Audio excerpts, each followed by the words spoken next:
Bienvenidos. Hoy vamos a hablar de una herramienta que es, básicamente, la prueba de fuego para cualquier negocio, el flujo de caja. Y créanme, no es solo una planilla de cálculo, es el verdadero pulso que nos dice si un proyecto está vivo y sano. ¡Vamos a desglosarlo! Arranquemos con una pregunta que, a primera vista, parece no tener ningún sentido. A ver, un proyecto que en los papeles genera ganancias, pues suena a éxito seguro, ¿no es cierto? Pero, ¿de verdad podría fracasar a pesar de esa supuesta rentabilidad? Pues la respuesta es un sí y un sí rotundo. Esta es la cruda realidad. Un proyecto puede ser una maravilla en teoría, pero si no tiene el dinero, el efectivo para pagar las cuentas, los sueldos a los proveedores, está condenado. Y esa es precisamente la diferencia clave que vamos a explorar hoy. Ok, primera sección. Y acá vamos al hueso del asunto. La ganancia no lo es todo. Vamos a entender por qué esas utilidades que se ven tan bien en los informes no siempre alcanzan para pagar las facturas del día a día. Muy bien, sección 2. Aquí es donde entra el protagonista de esta historia, el flujo de caja. Esta es la verdadera medida, el termómetro real para saber cómo está la salud financiera de un proyecto. Entonces, ¿qué es exactamente? Bueno, en simple, es una proyección de todo el dinero real que entra y sale. Pensemos en él como el torrente sanguíneo de un proyecto.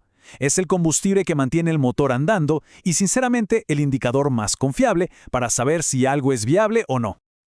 El propio nombre lo dice todo, ¿no? Flujo. Nos habla de movimiento, algo dinámico, constante, como un río que nunca se detiene. Y la segunda parte, de caja. Esa es la clave. Nos grita que estamos hablando de dinero real, contante y sonante, plata que se puede tocar y usar ahora mismo. Ahora, para entender de verdad un flujo de caja, no basta con mirar un solo número al final de la página. No.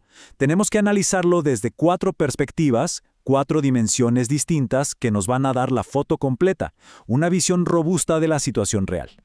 La primera dimensión es la magnitud. La pregunta es bastante directa. ¿Al final del periodo entró más dinero del que salió? Ojo, que el resultado neto sea negativo al principio no siempre es una mala noticia. A veces es parte del plan de inversión. Lo crucial siempre es esa cantidad neta. Segundo, el tiempo.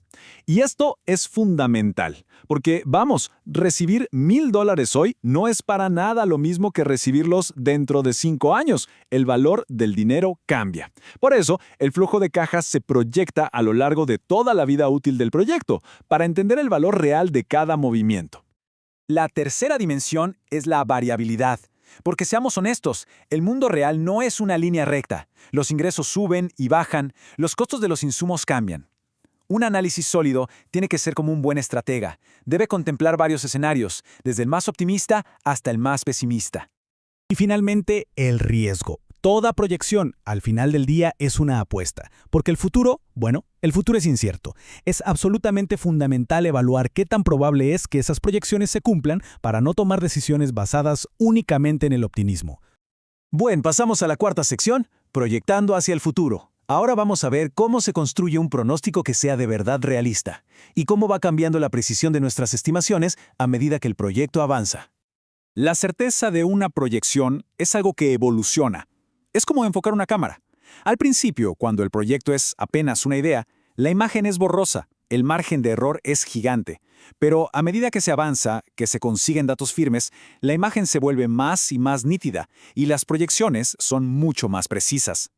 El horizonte de tiempo también cambia totalmente según el tipo de proyecto. Por ejemplo, una startup tecnológica que se mueve a una velocidad increíble se evalúa en un plazo corto, digamos 5 a 8 años. Pero un proyecto de infraestructura, como una represa, se proyecta a 10, 20 años o más para que coincida con la vida útil de sus activos.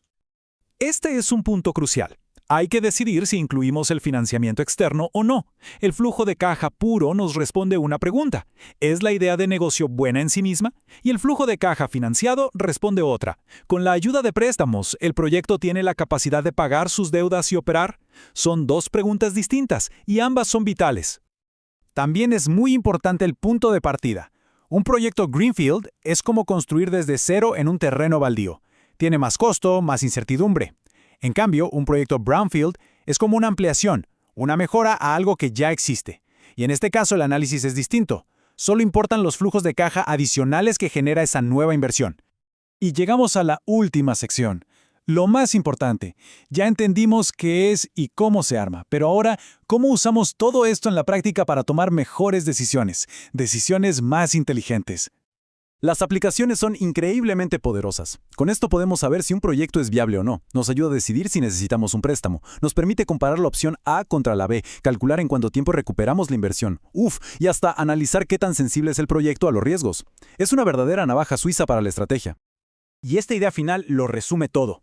Un flujo de caja bien estructurado no es un simple ejercicio académico, para nada. Es un documento que abre puertas, que consigue financiamiento y que guía al proyecto hacia el éxito sobre una base que es sólida y sobre todo realista. Y para terminar, les dejo una pregunta para que se quede dando vueltas. Con este nuevo lente de análisis, pensemos en el mundo que nos rodea. ¿Qué empresas que vemos todos los días, que parecen súper exitosas, podrían estar enfrentando una batalla silenciosa, no por falta de ganancias, sino por falta de efectivo? La respuesta puede ser muy sorprendente.